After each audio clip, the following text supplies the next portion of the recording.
If you're looking for some sort of external recognition, you can't fill that cup enough. But if it is internally motivated, you're going to feel really good about it, and nobody else needs to know about it. And you don't need external recognition.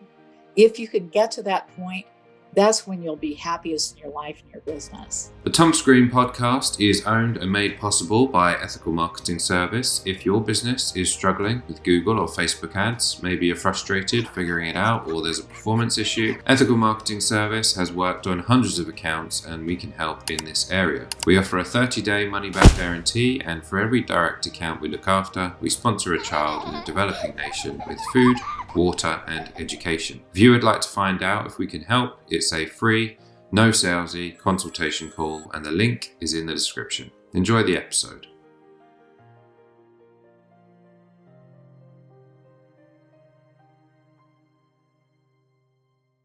Thomas Green here with Ethical Marketing Service. On the episode today, we have Gail Doby. Gail, welcome. Thank you so much. Pleasure to be here. It is a pleasure to have you. Would you like to take a moment and tell the audience a bit about yourself and what you do? Sure, I'd be happy to do that. Well, I kind of look at myself as a business therapist. That's a good way to talk about it in many ways. And I work with entrepreneurs, especially creative ones, that are looking to scale and grow their businesses profitably and sanely. And that's been a passion of mine for almost 15 years. Well, thank you for the introduction. I like the term that business therapy, or you're a business therapist. Of the, should we say, the common issues that people bring in their therapy, what tend to be ones that are repetitive that you see often? Well, I'd say the very first thing that I hear people complain about or come to us for is that they're stuck. And they might be at a particular revenue level and they haven't been able to break through it, or they have particular challenges with the way they're operating their business, and they're not sure what to fix and in what order to fix it. And so when they come to me, they're looking for a prescription and they need some help with figuring out exactly what are the steps I need to take. And most importantly, I think what a lot of people don't realize, that in order to really grow your business, you have to grow yourself.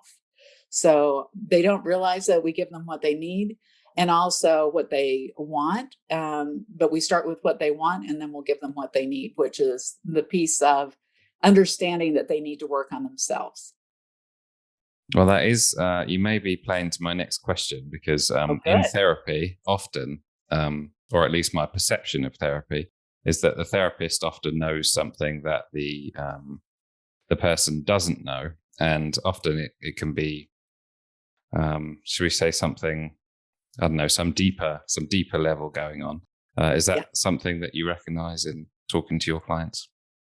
Well, I think so. I don't know about you, but every time that I dig in deep, I start finding out what their fears are and maybe what their imposter syndrome is and what it's based on. Where did it come from? Where did it start?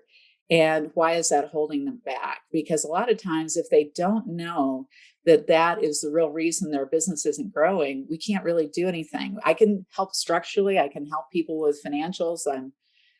That's part of my strength, is being able to help people see their future and be able to make it a profitable plan for themselves. But until we fix this other piece, we can't really make the big changes that a company needs to make. Well, with that answer, I feel like I got a better understanding of what the issue is. So basically, you're saying that the reason that a business doesn't grow is down to the business owner. Is that pretty much? Okay. Interesting. So, and the question of what do they fear, what their limiting, self-imposed limitations are, that's where the growth is. Would you say that's accurate? I would say that's very true. They have fears of a few things, and one of those is fear of success, and they also have a fear of failure. So they have both at the same time, and that conflict is very difficult to deal with, especially if they don't understand how it's impacting their decisions. And you can't make good decisions if you're doing it from fear. So, in order to get to a better place, we have to address whatever those underlying fears are before we can move forward. And then we also look at what their beliefs are around business and about growing their businesses. And it's really interesting. The whole process is a little bit intuitive and not necessarily clear when we first start. It just comes from asking a lot of questions and being curious. Well, I've heard about and spoken a lot about fear of failure. So I would like to sort of pick your brains on that. But at the same time, what I haven't spoken about is actually fear of success. So Mhm. what sort of springs to mind for you there in terms of what that means and why it happens? It's interesting because when I ask people what their goals are and what their dreams are, sometimes they're afraid of sharing their dreams because they're scary. And they're scary because they haven't done them before. And their fear, it really comes down to the fact that they don't know how to overcome that uncomfortable feeling of things not being easy or that they're not perfect at it to begin with. And you have to get them past that idea that they have to be perfect. We just want to get them into action and then we'll perfect as we go. So, unlike an airline pilot that has to do a lot of practicing before he gets in the cockpit, most business owners have to do their practicing while they're flying the plane and just add all of the pieces and parts to make sure the plane keeps flying and also accelerates and goes up. I sort of understand what you mean in the sense that as soon as you're asked to do something that you don't necessarily know how to do right now, there's a feeling of discomfort. Yes, absolutely. In fact, I tell my clients one of the best things you can do is look for the areas of discomfort because that's where you need to grow. It is the guidepost of telling you what you need to be working on in your business. And for example, I took a sabbatical last year, and one of the things that I did is I had a list of things I wanted to work on for myself. And I knew that I needed to work on myself and I also needed to work on certain aspects of the business. So I made a point of focusing on those things and I read a lot of books and I talked to a lot of people and I came out of sabbatical with just on fire with ideas. And so for me, it was about facing the discomfort and understanding that all I have to do is dive in and learning is the key for overcoming that discomfort. And would you be willing to share any of those ideas that would be beneficial to others? Sure, be happy to. I think one of the things that I found out is how much I let fear get in my own way. And so, being realistic about it as a coach, you need to face your own fears and the things that you're not doing well, because often what we need to learn is what we also teach. And so, as we teach, we learn. So, it's both things. And so, there were several things that I learned about myself. And that was that I just needed to let go of frustrations with other people and just take responsibility for anything that I was contributing to the problem. So I think that's a really important lesson for most of the entrepreneurs that in many cases, if we can look at what our contribution is to the problem, that will be a great insight for us that will take us much further in our businesses. And what do you think about the amount that we're responsible? Would you say that you're 100% responsible regardless, or? Yes, always. I think as the leader of the business, you're 100% responsible for the results of the company and also of the success of the people on your team.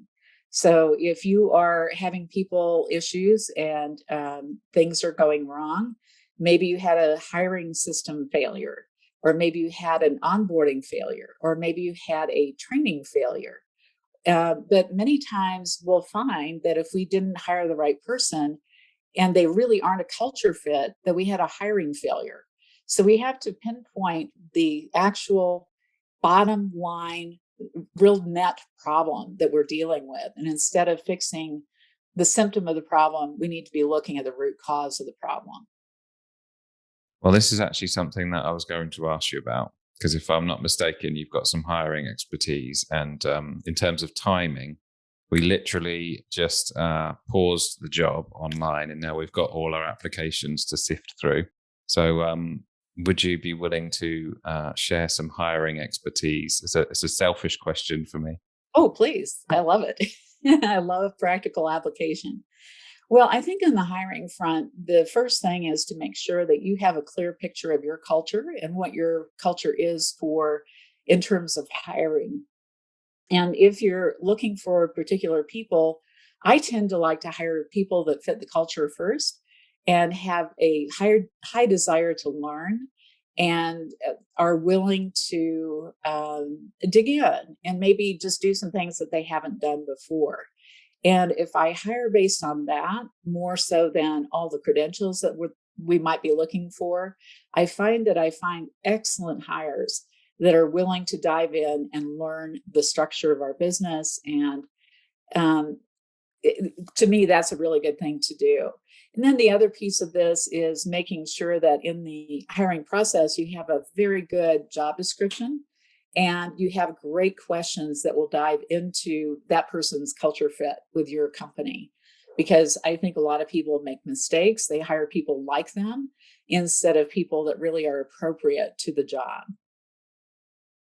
So, in terms of hiring people who are, for example, willing to learn, do you have any tests that you introduce to in the interview process?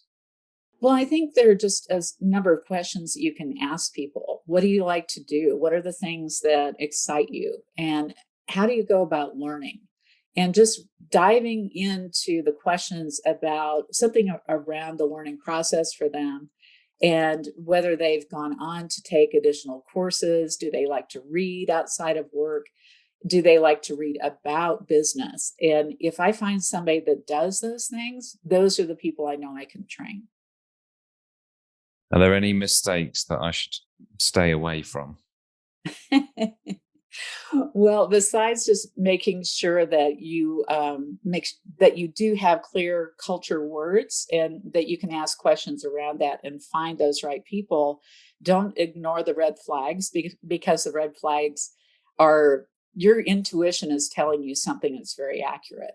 And I find a lot of people, when they're desperate to hire somebody, will just go ahead and overlook those because they want that person in a job so badly to help them.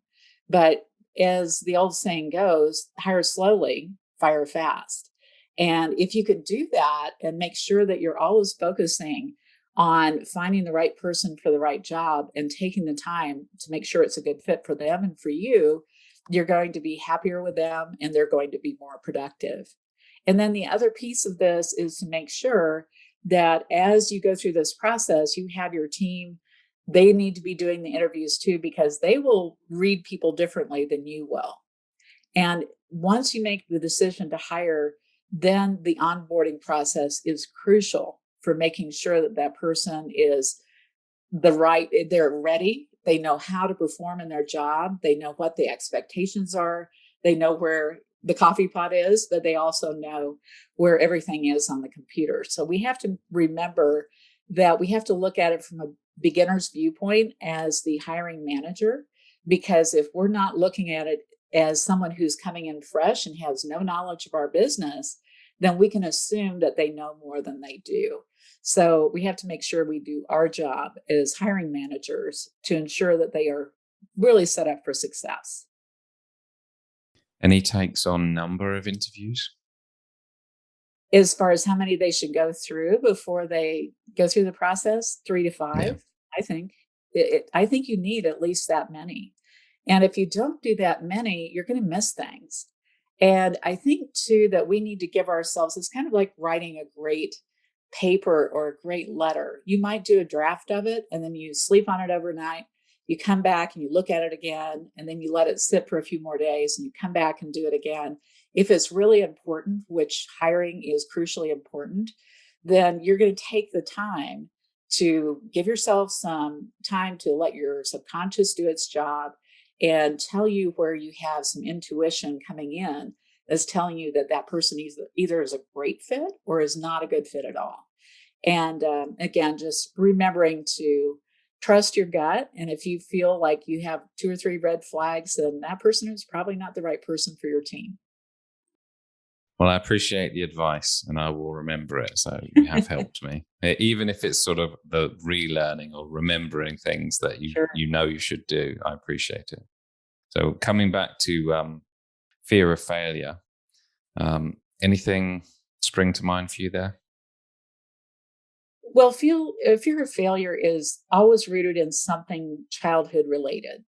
And it's hard to find and pinpoint that first time that we experience that fear, but it usually is something that our parents have told us, and maybe they're trying to protect us, but we have learned that as part of our structure, the way we think.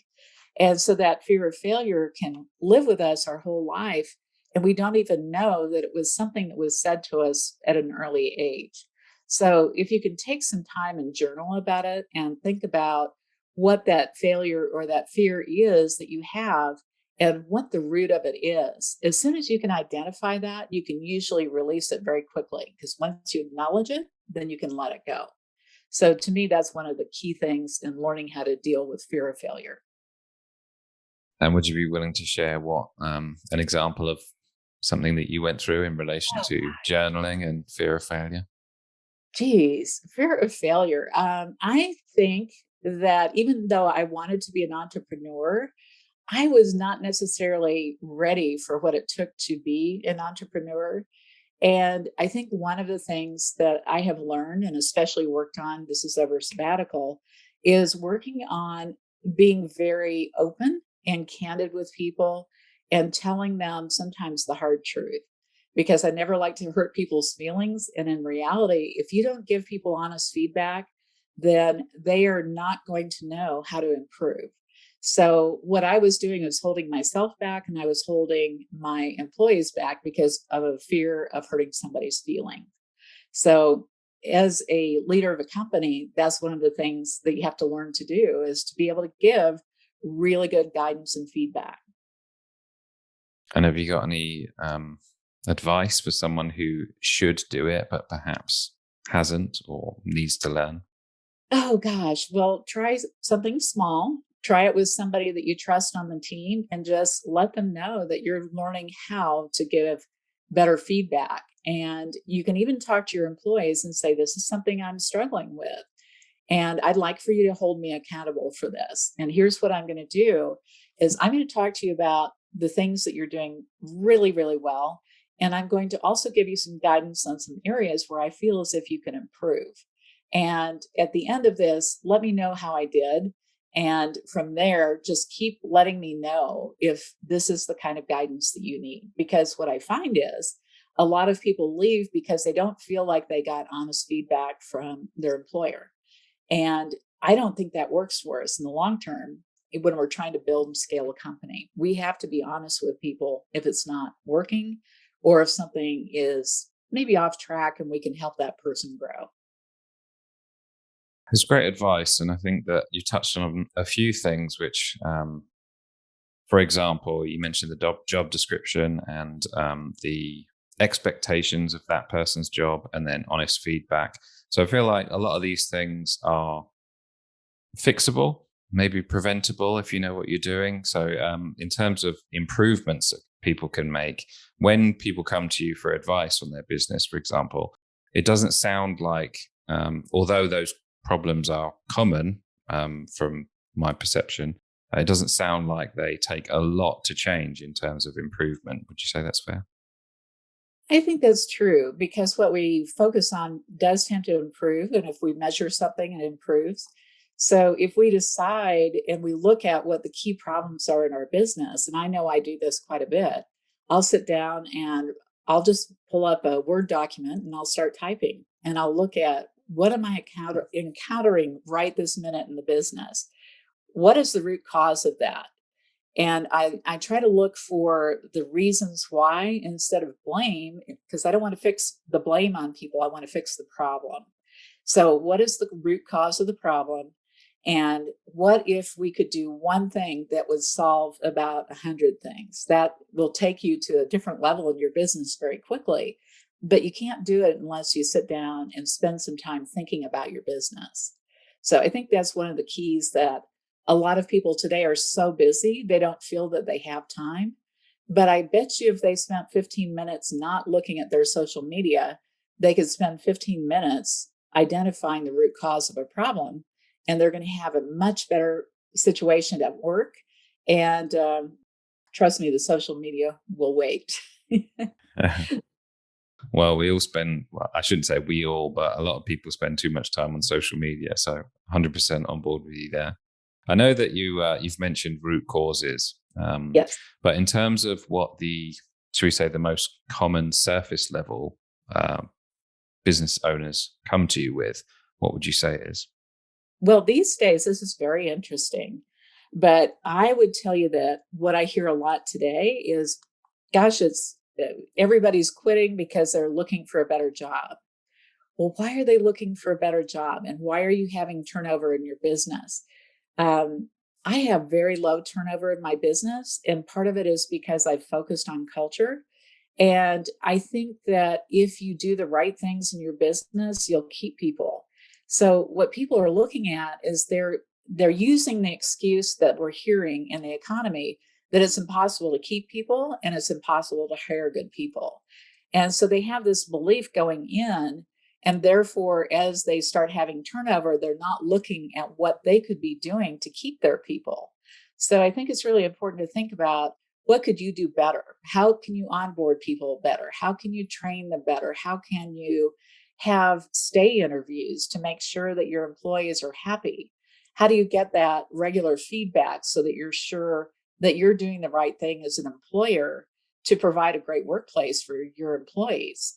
And I think if you can start looking at it from that perspective, if you're having a lot of things happening over and over again, then there is a root cause of that.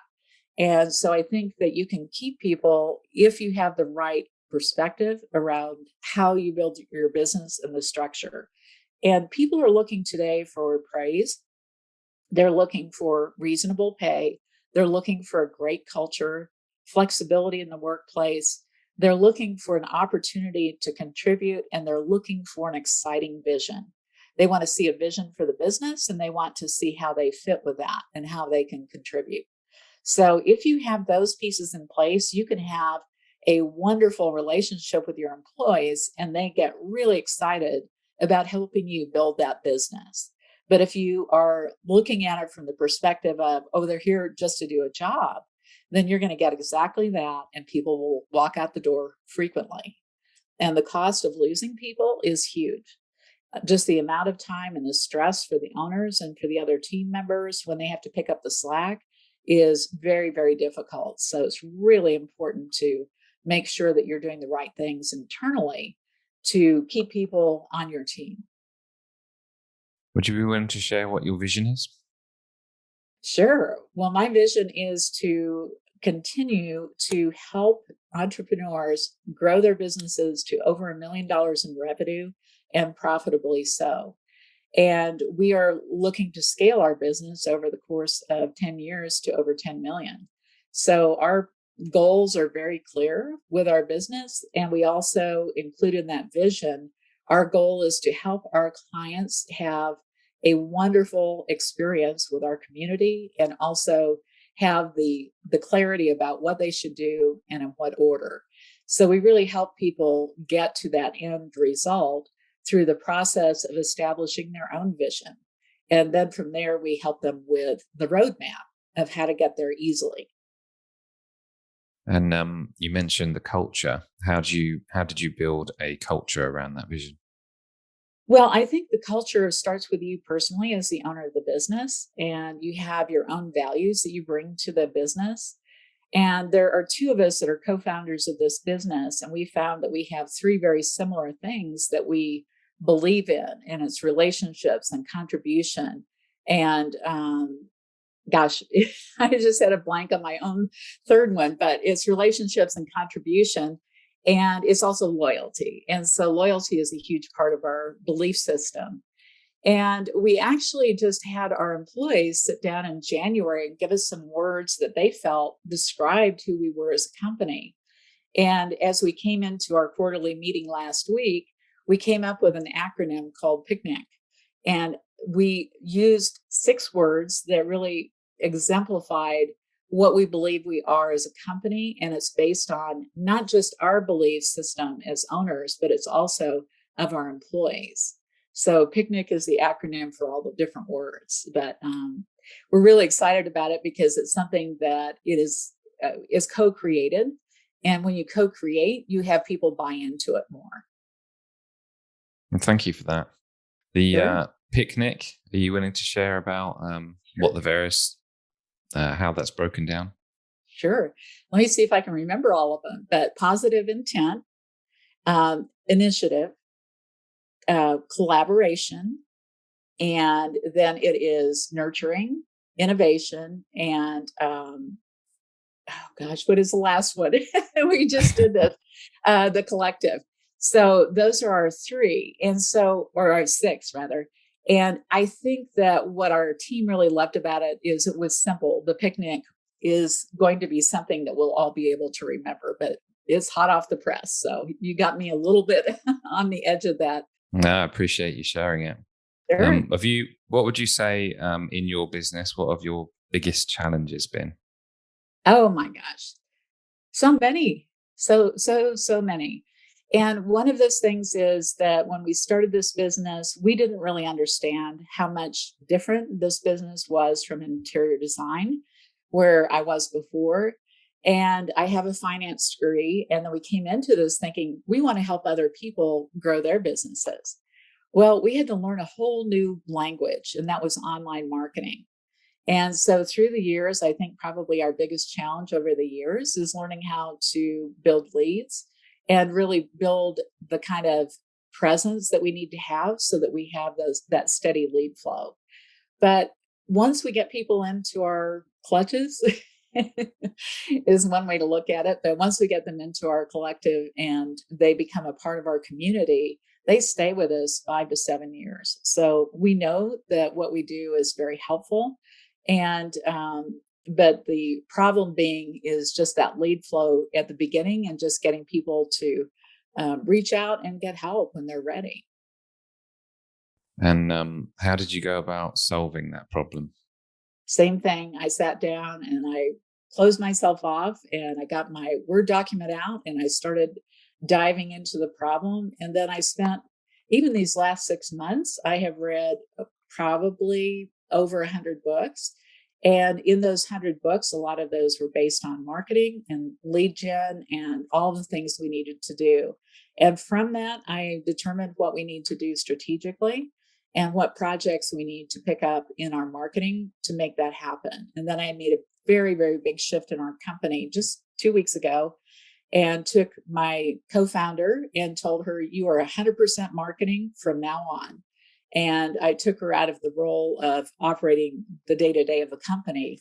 So we distributed that with our leadership team. So that was a very big decision that we made because we saw that there was a problem and I knew that I had to spend some time doing some research to solve it. Well, there's a theme in terms of developing yourself. So I can 100% see how your business is growing because you're growing as a person.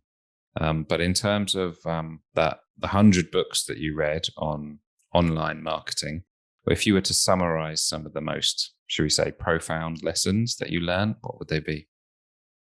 Wow, that is a great question. And I actually read Thank on you. about 12 topics. So I'll pick a couple that I think were very, very impactful for me. The first one is that you need to have in the online world, you need to focus on content marketing.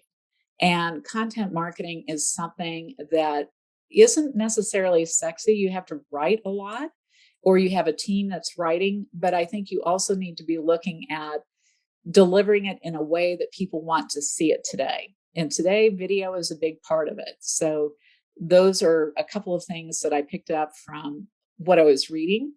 And we are in the process of implementing exactly what I'm talking about. So, we're putting our plan together and we are also getting ready to launch our new brand and our new company name.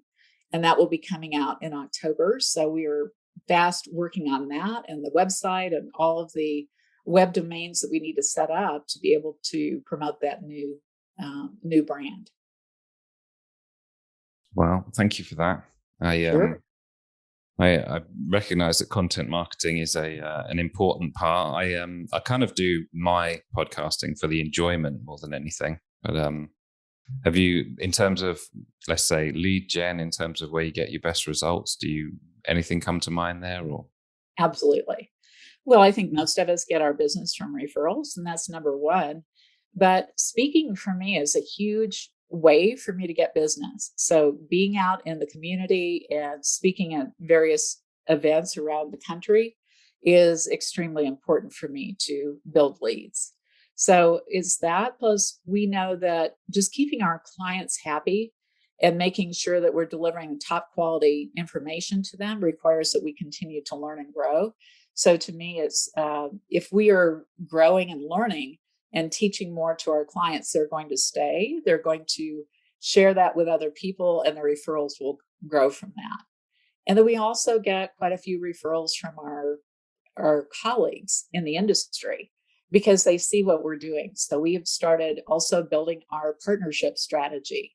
So we have a lot of things that we're working on. It's not a quiet little company. We work fast and we work hard, and we're looking at the strategies that will take us into the future. And so for us, if we're looking at the things that work, we're looking at the analytics and we're saying, okay, speaking works. We get a lot of people as a result of that. We also do what are called challenges. They might be 3 or 5 days, and those are about an hour a day for that period. And we'll teach a very intense topic. And from that, we get a lot of good clients. So we look at the things that work for us and we keep doing more of that. And we cut back on the things that aren't working so well. But like everyone else, we're doing social media, we're doing podcasting, we're doing a lot of other things. And I just think that we all, as owners of businesses, need to do ourselves a favor and analyze where we're spending our money and time and just determine if it's really the right investment that we're making for our company. you're a very busy woman, then, very busy businesswoman. And also, you touched in your answer, which is one of my quotes and something that you've mentioned today, which is measurement improves performance. If you get, Yes. a particular media which is doing well for you, you can focus on that. You referenced speaking. What's it like to be a speaker? Well, that's interesting too. That was one of those things that was trained growing up to be able to be a speaker. And when I had to start doing it at the beginning of this business about 14 and a half years ago, I was uncomfortable because I was out of practice. So over time, you just realize that if you're a subject matter expert, which we have to be in doing what we're doing, then you don't really have anything to be nervous about. You're there to share and you're there to help people grow. And speaking is really a fun thing to do once you get over that first fear. So I do it all the time. And obviously, lots of podcast interviews. But I really believe that speaking is one of the best ways of building your expertise and your credibility in the marketplace. Yeah, when you try and make things clear for someone else, it means that you need to kind of, I don't know, increase your knowledge on a Yes. particular area, and it makes you better as a person. I found that from writing anyway. But I did want to ask you about your. I asked about the biggest challenges, but I haven't asked about your biggest wins. So anything come Oh, to mind for you goodness. there? Well, I think my biggest win is figuring out how to hire the right people.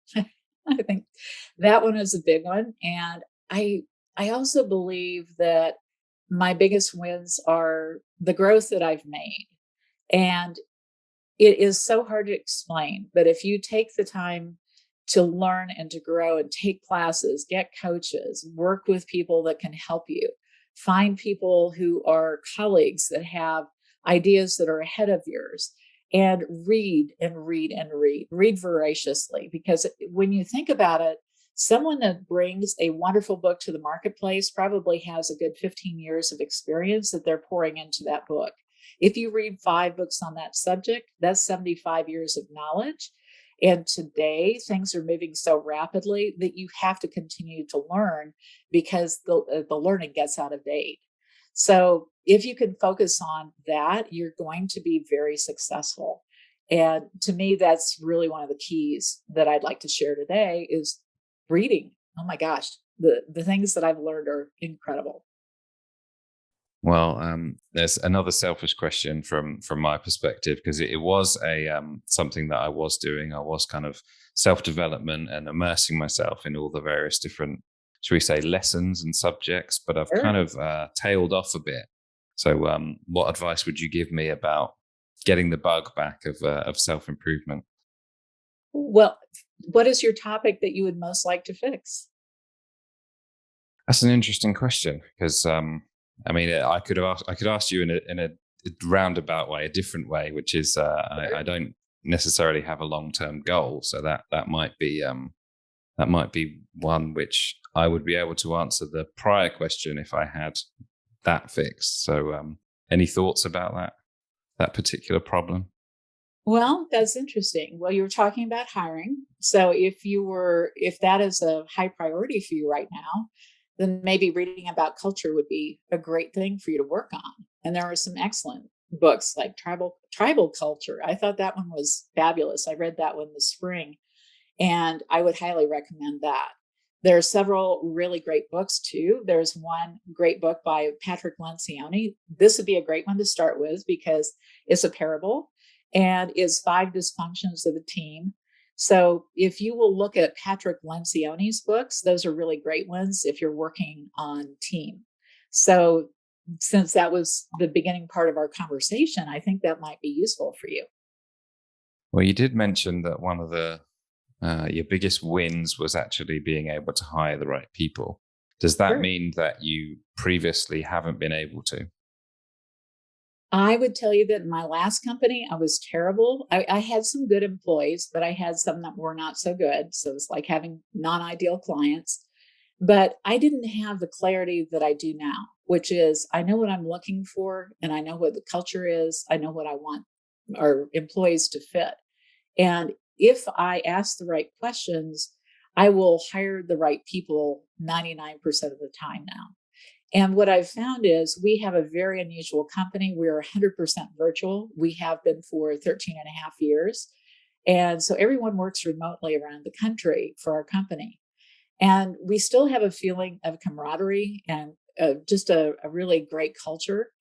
And it's because we communicate frequently.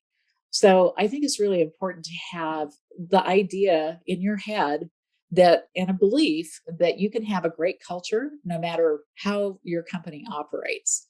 So to me, it's really about making a decision about hiring the right people by asking the right questions. But also because I have a very different view of the world on hiring, I have a combination of contractors and full-time employees. We have two people on our leadership team that are part-time contractors. They are that important to our company. One has been with us for 11 years, the other one has been with us for 8 years.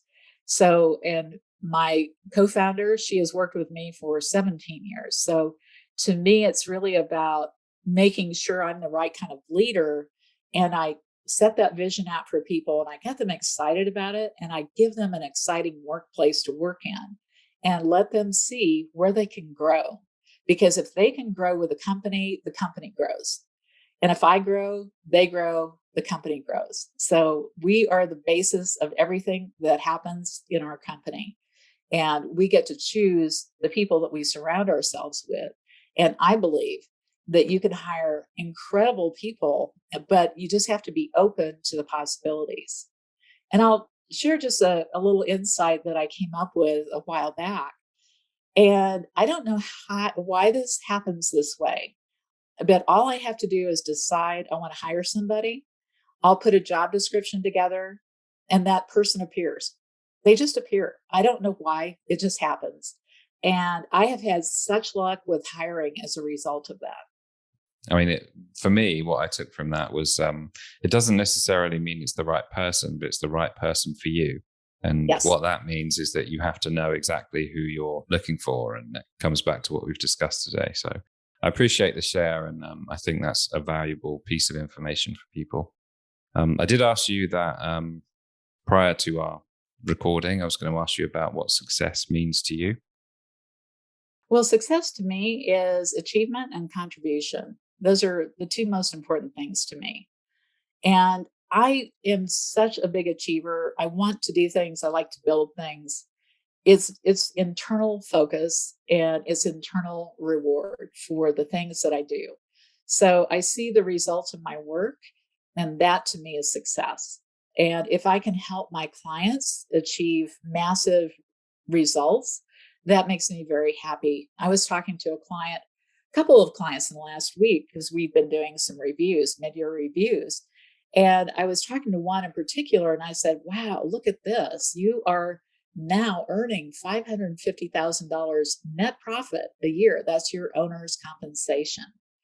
And it was more than 3 times what he had when he started with us a few years ago.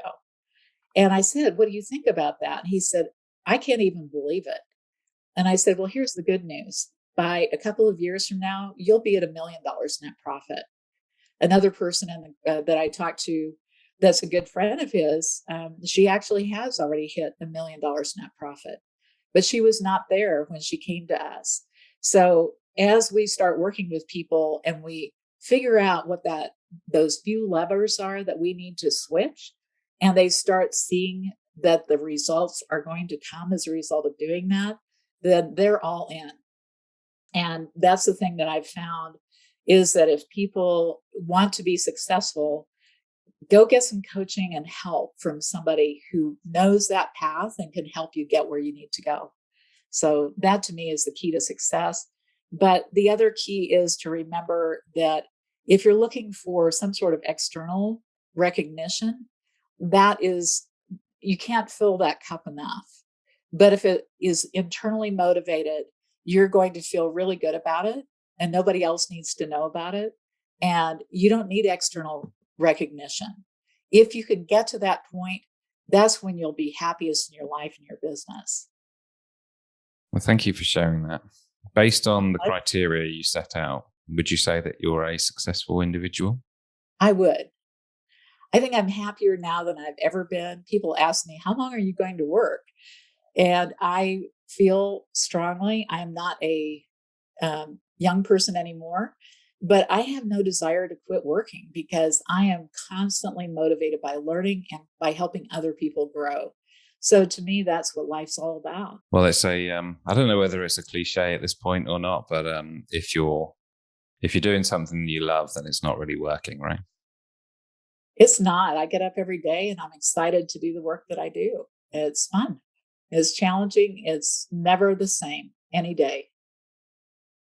Is there anything that I should have asked you about today?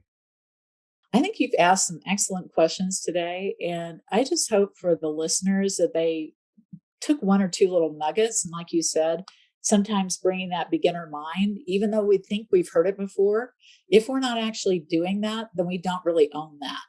So we have to remember that it's not like we really are doing that task or that thing that we heard.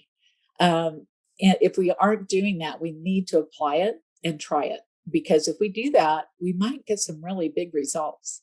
So just take one idea, and maybe if you haven't been doing it or you dropped it somewhere along the way, go back, pick it up, try it again, and try it with a different viewpoint, because you might be surprised what it will do for your business. Well, if someone wants to connect with you or perhaps needs some business consulting, where do they go? The easiest thing is to go to my website, which is www.gaildoby.com, GAILDOBY. Well, for everyone listening or watching, please review the links in the description. And Gail, thank you for being a great guest today. My pleasure. Thank you.